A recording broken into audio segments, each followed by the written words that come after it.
What's going on, Atlanta Falcons fans? This is Toby D. Hey, and of course, I got my man JR over there, man. We are doing show 2 this week upon further Falcon review, man. And we're talking about some plays that either had an effect on the game in a positive way or in a negative way. But this week, we got a little twist because the Atlanta Falcons won. So That's we are right. going to do all 4 plays on a positive note this time. What's going on, JR? Oh man, nothing much, nothing much. Yeah, we kind of got caught a little bit of steam, caught a little bit of flack when we went live after the game on Sunday, saying that oddly enough that we were being too negative and too harsh on QB1 there, Mr. Marcus Mariota.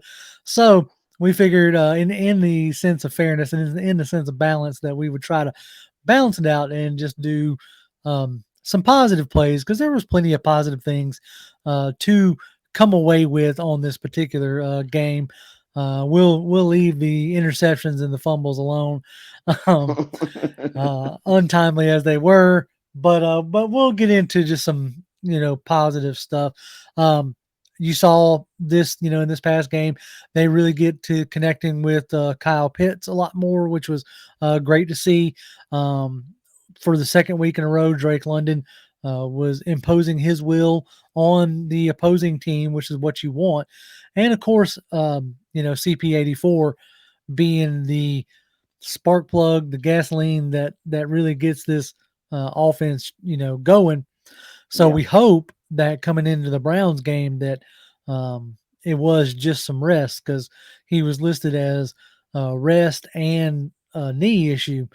So that's my only real concern about running the run game through CP84 like they have been the first 3 games. We'll see if that yeah, changes as the season goes on. But that's my only concern. He's a 31-year-old back. I know he doesn't have a ton of mileage on him, but he's still a 31-year-old back. And as a right. guy who is pushing 40 myself, you know, I picked up a fan the other day and my back was like, "Hey, dude, what's up?" I'm like, oh. So, you know, anyway, enough of that. Let's get into the first play here. We're gonna see share my screen. We're gonna take the first thing we'll do is take a look at this Drake London deep dive here. Let's see. Okay, I'm gonna pause that because this thing loves to just start. Okay, what I really liked about this play design with Hmm. for Drake London, he runs a pretty simple post route. There's nothing necessarily flashy about the route, but as Arthur Smith has been doing, first year all the way into into this year as well, he's using a lot of tight formations. Yeah, He's presenting a a run front, and then he's throwing out of it or whatnot. And then in this particular formation, you're running a was that that's 12 personnel. You got 2 tight ends on the yeah. field Hmm. with Parker Hesse and Kyle Pitts. You got Yep. Jared Bernhardt. Now this is interesting. I saw that Bernhardt and Frank Darby and also Felipe Franks were kind of taking up the snaps of Brian Edwards. Um, so, and I think that was because they provide you better blocking. Maybe I'm Yeah. wondering if that's what they were. Maybe Edwards wasn't blocking in the best light that they wanted. But anyway, so you got a this is a 3-by-1 bunch. The bunch is on the left hand side of the formation. The QB's left with Kyle Pitts and um, Hesse like right there on the line and Bernhardt behind him. In doing some more research as we try to do, this is like a power pistol formation, right? Because you got the slot guy right behind the H back, which is Parker Hesse, right? So Right. the strength of the formation's on the left hand side, so that gives you 1-on-1 of Drake London on the other side. You're staring a single high safety, which all this y'all can see, but we're just talking through it. I'm gonna go ahead and hit play, and Drake wins on that inside. He pushes inside and then cuts back out. Right, you can see the number 5 there. When he releases almost like he's going into the for a post route instead of the corner route. Yeah, So we're he gonna talk put about that in a minute. Yep. right. So he pushes in, and then he comes back towards the sideline. Now, both of these deep plays that Mariota has connected on have been sideline throws. Have you noticed that? Yeah, and that's what you would expect because we did this a lot last year with these corner routes and fade routes. He hit that fade route to Kyle Pitts, which we're going to get to talking about off that wheel route that Pitts ran, and that An inverted wishbone. diamond look. Yeah, that Yeah. diamond look that they like to run. But it's funny because these are actually some concepts that I saw in that Las Vegas Raiders book that are called choice max protection Okay. routes. And they have these max protections that you saw here where you saw Pitts them in there still blocking and they had like a two-man route going on. And Hmm. London got to be the person to be the beneficiary of it, just like they used to run it with Winfro, Right. who also was the beneficiary when they used to use these max protection choice routes. And you talked about this with Drake London looking like he was going to run a post, and then he Hmm. switched it up to a corner route based on what the corner was doing. He kind of slow played him. When you watch the play, he kind of slow played him a little bit to see how the corner was going to defend to determine on which choice route he was going to run. He chose the corner, and it worked out Right. perfectly for a big game for the Atlanta Falcons. I want to run the play one more time, or I want to show the play. I want you to watch Bernhardt here, like because this is something. This is a play in a formation that they should come back to, right? And watch like what Bernhardt does from that inside release. I don't know how else to say it. He's at the backside of that bunch. You get Pitts I and see it. Hesse blocking, Yep. and he comes free, right? You get Mm-hmm. and he comes free, and right there, like yes, he's throwing the ball to London, and I'd Yeah. much rather him throw the ball to London. Not even gonna lie. But if you want to talk about like something to go back to, like you line up again and you either put London out there or Pitts out there, you force that safety to come over. If Mariota's paying attention, he can throw that same type of throw, and there's nobody over here. Yeah. If Yeah. Bernhardt catches that in stride, dude, that's a touchdown. Yeah. Like, Mm-hmm. so Yeah. that's just something I hope that they, like look at.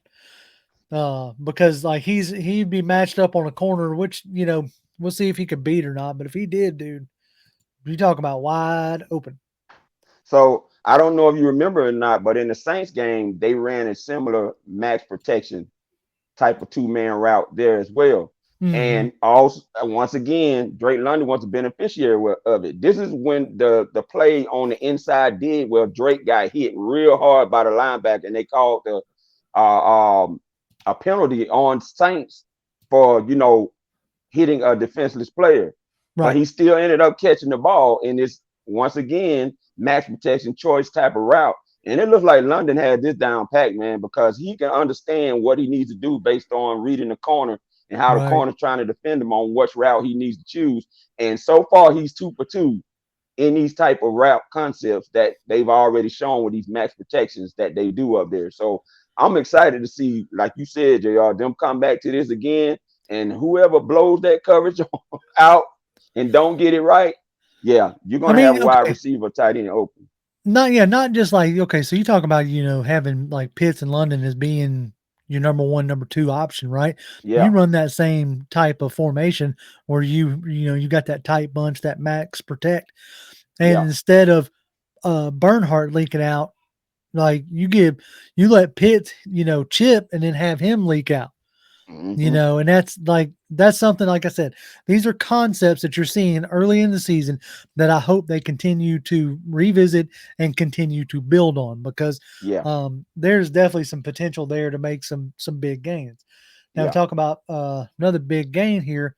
Let's get my screen back up and let's see. Okay, we're going to the, let's see. Wanted to break. Come on. Boom. All right, here we go.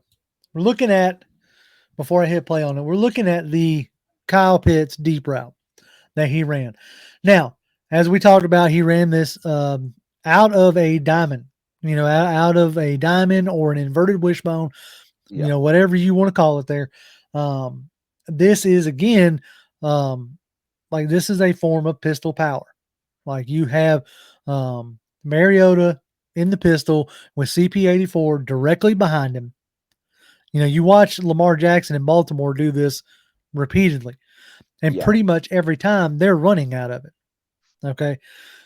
Arthur Smith has taken that little wrinkle, but instead of consistently running out of it, they're throwing out of it quite a bit. Yeah. Mm-hmm. Um, and so you don't know who's staying in to protect, who's leaking out, who's doing what have you.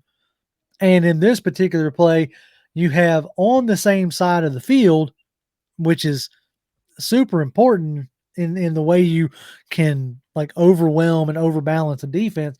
You have Kyle Pitts and Drake London on the same side of the formation. Like you are making these defenses declare how you're going to guard these guys. Yeah. Which is what you want.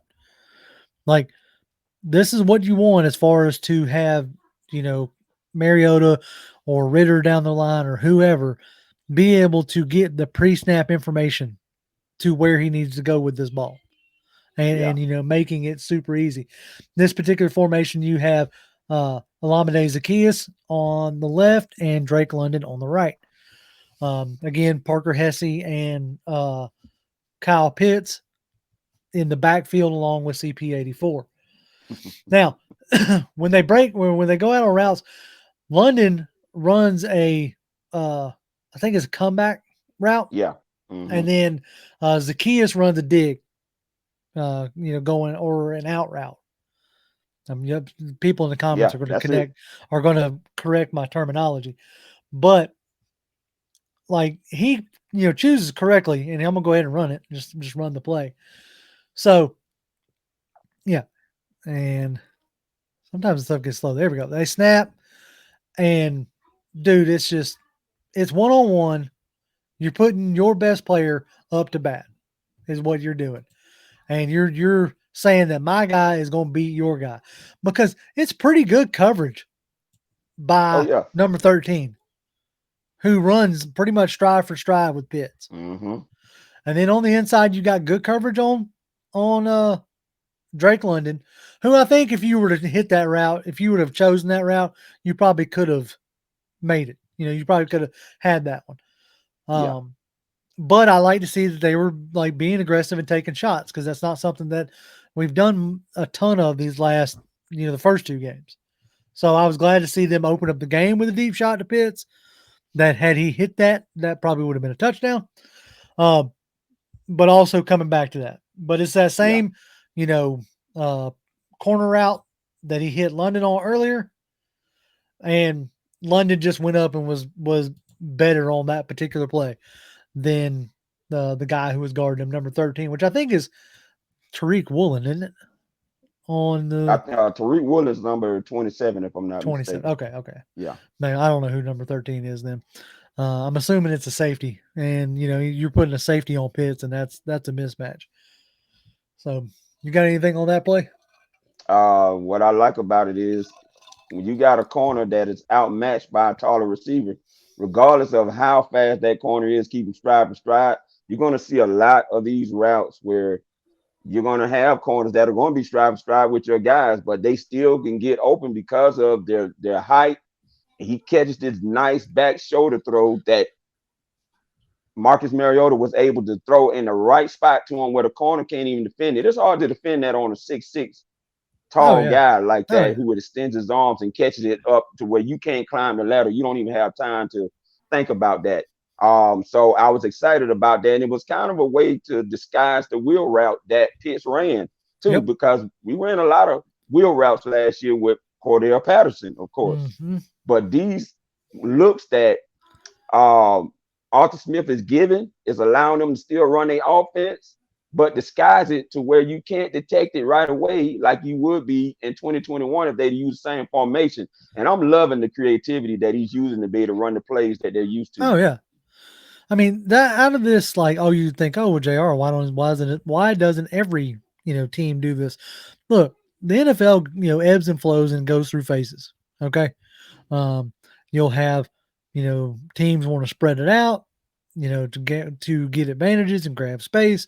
Other teams start to follow, then teams start to condense back down, and you go to like this old school formation with new school Mm-hmm. flares. Yeah. And you've seen Baltimore do it these past few years and have a lot of success running the ball out of it. Well, now you got Arthur Smith here taking these predominantly run heavy formations Yeah. and passing out of them, and really making the defenses declare again how they're going to guard these guys and how they view the certain personnel, whether it's Pitts or whether it's London in the slot, whether it's CP84. So it's been real fun to watch it through these first three games, and much more fun to watch it with a win Yeah. than a Yeah. loss. All right, let's get Yeah. to. I'm gonna get this one queued up this time before I share the screen. All right, here we go. All right, now we're going to talk about CP84's touchdown. I love this touchdown simply because when was the last time you seen at an I formation almost 17 yards back from the end zone, somebody break off a 17-yard run for a touchdown? Yeah, CP84. I We're just gonna talk about that too. right, but again, like here's yet another Yeah. example of Arthur Smith, you know, like getting back in his bag in a sense of Mm-hmm. bringing out some, more traditional, style football, and but doing it with explosive athletes. Yeah. And in this particular formation, you have, London to the right, Cordell Hodge to the left, as your two-man route. Okay, Mm-hmm. which obviously they don't run a route. You got Parker Hesse, which Parker Hesse is in these first three games is has carved himself out a role. Like I really Yeah. like Yeah. what he's doing as far as being that Kyle Juszczyk type fullback. Mm-hmm. H back is more what he is. And this particular one, it's a it's a 12 personnel, one tight end, two running backs. I think I said that right. No, it's 21 There's personnel. one running back and two tight No, ends set. well, you got two backs because you got Keith Smith out there. Like this is Okay. old school, right?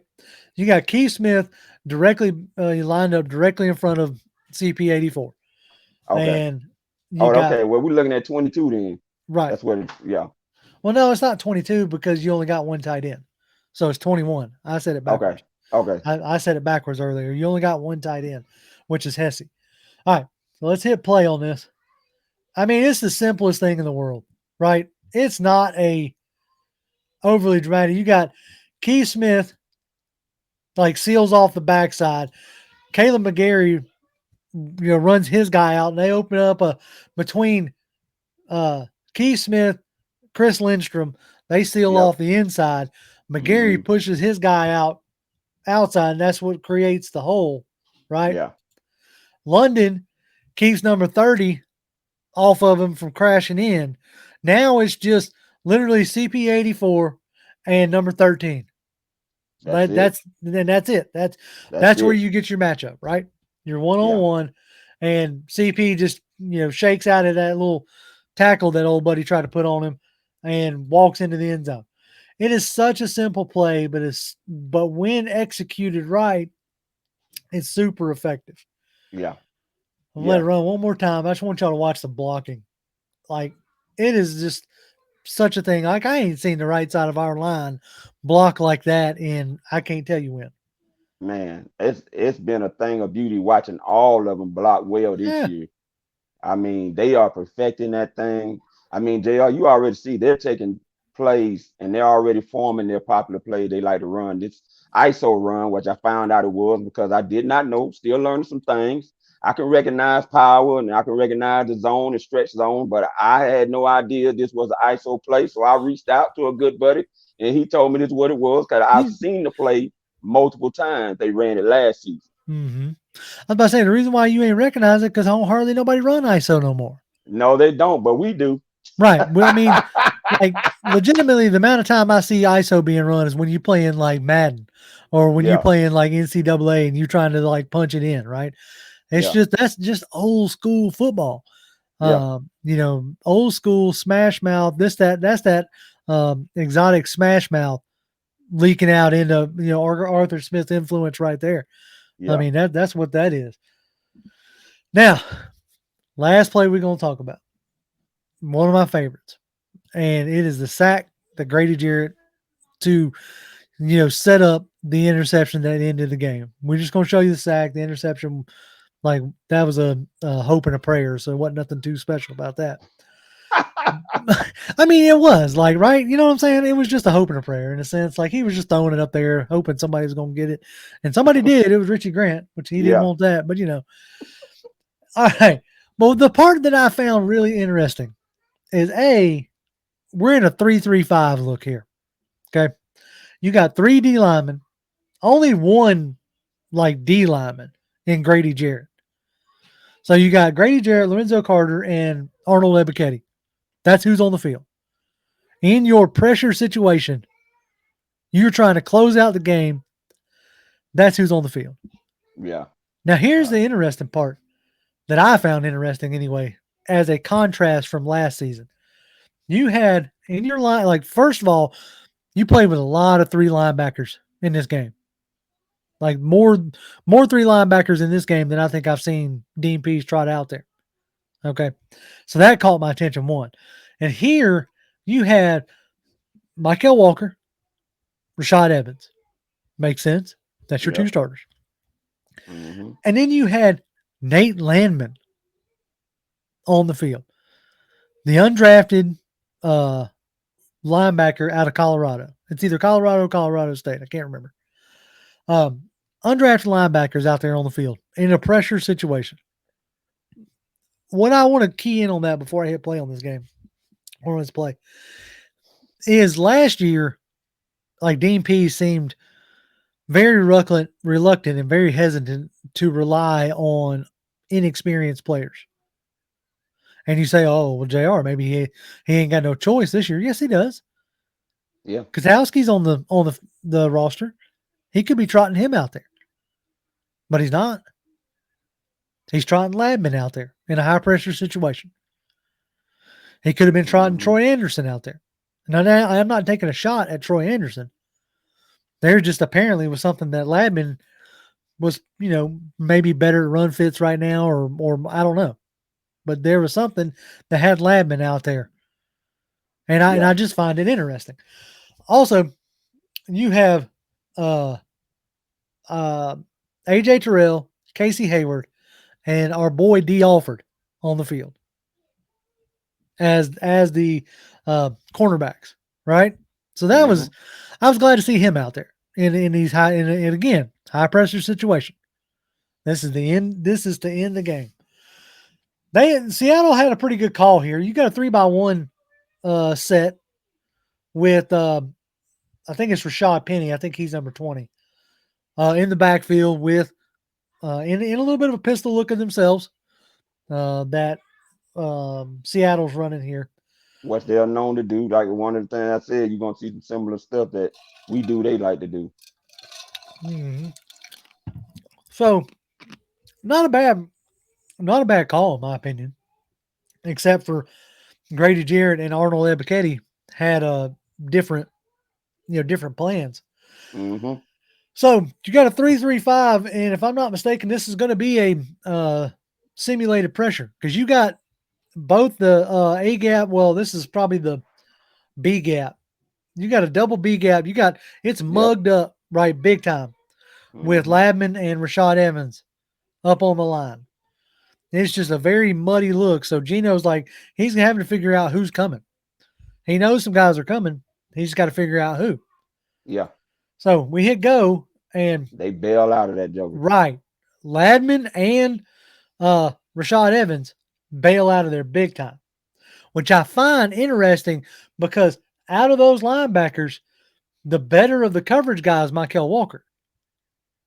You're bringing Michael Walker and you're dropping Rashad Evans and Ladman. Mm-hmm. That's that sim, right? Yeah. That's that trying to confuse Geno Smith. Because I would imagine his scouting report tells Geno that, hey, number 3 is your coverage guy. And usually he is. Right. And number Yeah. 55 and 54 are your straight downhill, rip your head off Yeah. guy. Hmm. So he's probably thinking that the rush is coming from the left side, and here it comes from basically the right side. Like Arnold Ebiketie walks that guard right into Geno's lap. He gives him no room whatsoever to step up. Gotta love it. And that's the difference this year, right now, is your edges are crashing in and not giving room to where all the only place that the quarterback can go is up, and that's right into the Yeah. waiting hands of Grady Jarrett. As we see, he just boom, he just smothers him. Like, the guard gets pushed into his lap, and then here comes Grady with a sack. It was just awesome. I mean, I Yeah. love to see it. It was beautiful. I love that Dean Pease is finally trusting a lot of these guys to use them. I mean, look, he already told us that you're gonna have to do that because you never know who is going to go down, and you have to prepare guys a little bit earlier. The other thing he said about Landman and Troy Anderson was that during this week he mentioned he was asked about that, and he said they were just watching them doing practices and seeing what they were looking good at doing, and so they Right. were like, "Hey, let's use them." Yeah. I mean, Troy Anderson's like straight line speed is evident on tape or on film. Like he is a like bull in a china shop in a sense, or not. He's like a bullet out of a gun. Like he is, his straight line speed is very impressive. And I think once he gets, the coverage part in a little bit more, he's going to become a very versatile asset, for this squad. And, as not as I predicted, that's not right because I'm not 100% sure I predicted it. But I felt like when we did go into those 3 linebacker sets, you were going to see a lot of Troy Anderson. And that's Yeah, where you have seen him. And, in those 3 linebacker sets. And a lot of times, he is just, hey, go after the, quarterback there. yeah, And he comes in, but down towards the goal line, like, uh, he, if he would have recognized what was going on just a hair sooner and got a little bit more depth, I think he would have knocked away one of those passes that went to the tight end in the middle of the field down towards the goal line on one of the plays that I was rewatching yesterday. So yeah, I'm encouraged with what I'm seeing with Troy Anderson. I'm encouraged that I'm seeing Nate Ladman out on the field in high pressure situations to try to close out a game. These are all encouraging, signs to me that we didn't necessarily have last year. You agree? yeah. They have done a lot of encouraging things, and I'm glad they did close the game out. Um, I remember 2017, the very first game of the week against Chicago Bears. Chicago actually should have won that game. Mike Glennon had some great looks that didn't get into the end zone, but the last play, a sack was made on, and it just ended the game right there. But we don't see that often. Hopefully this year, if it comes down to it, we'll see it more times than not that they're successful than not being successful doing it. But that sack, man, that was a huge, huge, huge one of the two that Oh yeah, happened dude. in that game, man. Yeah, I mean it was massive. The sack and then obviously following it up with the interception to end the game. But getting that pressure on Geno Smith there in the second half because there were times in the first half that he was just sitting back there all day long. Yeah, he And was. that's something that, going into this Cleveland game that we're going to have to continue to do. We're going to have to continue to get pressure on Jacoby Brissett. Um, his first 2 games played, pretty well. I mean, his second game, he had an 81% completion percentage. Uh, but he didn't have that great of a game against Carolina. He got pressured a lot. Yeah, So that's what we have to do. We have to continue. Hopefully, we hit on something with. I tweeted it out there that Lorenzo Carter seems to be picking up right where he left off. He's already got like 2 sacks, 4 hits, a couple hurries. Like he's already been more productive than most of our pass rushers all of last year. Yeah. Grady Jarrett has already equaled or outperformed his entire 2021 campaign in 3 games. Yeah, I'm excited about that. But you are right. They're gonna have to come out of here.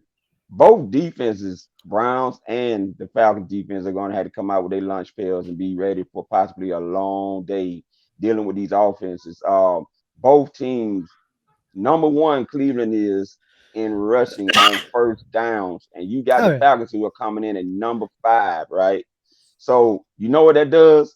That's play action, play action. You got to get ready for that. all And that's day. going to cause them defenses a lot of fits if they can't figure out how to slow these teams down on first downs. That's it. I mean, that's the thing is this next game is winnable, especially with the laundry list of Browns players that Woo. seem to not be practicing. You have the scary situation with Myles Garrett getting into a car accident. Thankfully enough, everybody walked out. There was no loss of life, which is great. Yeah, That's ultimately at the end of the day, that's what we want, right? But you have that situation going on, and there's just like this is a winnable game, and yeah, you know we we don't have a ton of those right now on the schedule, at least from the outside looking in. yeah, So you have to capitalize on the ones that you got. Um, yeah, but obviously you got to try to stop Nick Chubb. That's makes the most sense. But yeah, I think this is a game. If you can get that pressure, I think this is a game that you can easily win. And I think it's going to come down to, what the defense does. Myself, yeah. That red zone defense of the Browns is very suspect. So the right? Falcons have opportunities from hitting the corners of the end zone to hitting straight down the middle with guys like Drake London and Kyle Pitts. Um, Jet sweeps has been Yeah. a popular thing in all 3 games that teams have run on that Browns defense. And I would be shocked if Demir Bird is not active this 4th game of the season. Well, you say that, but they run that jet sweep motion with Avery Williams. They do. But So you I need to mean, bring all the weapons you got this week. And yeah, I think Demir is someone he hasn't been scouted. He would be like a secret weapon that hasn't been put on film at all that you didn't prepare for. And you could right. possibly use him in some unscouted looks that they haven't seen with Demir Bird being involved. Now, he could be inactive again, but I would be shocked if he is not active this time in week 4. Yeah, well, That's that'll be just my something. opinion. Hey, and if he does get active and we get a play on him, we'll review it next week, just for crafts and giggles. Well, I mean, I think that's gonna do it for us here. Let's put on the add my ticker. There it is. All right. We appreciate y'all as always. Checking us out, giving us your attention. Giving us your time. You can catch us on Twitter. I'm at Grim1128. Toby. Toby D 1991. And as always, Falcons fans, rise up. Rise up.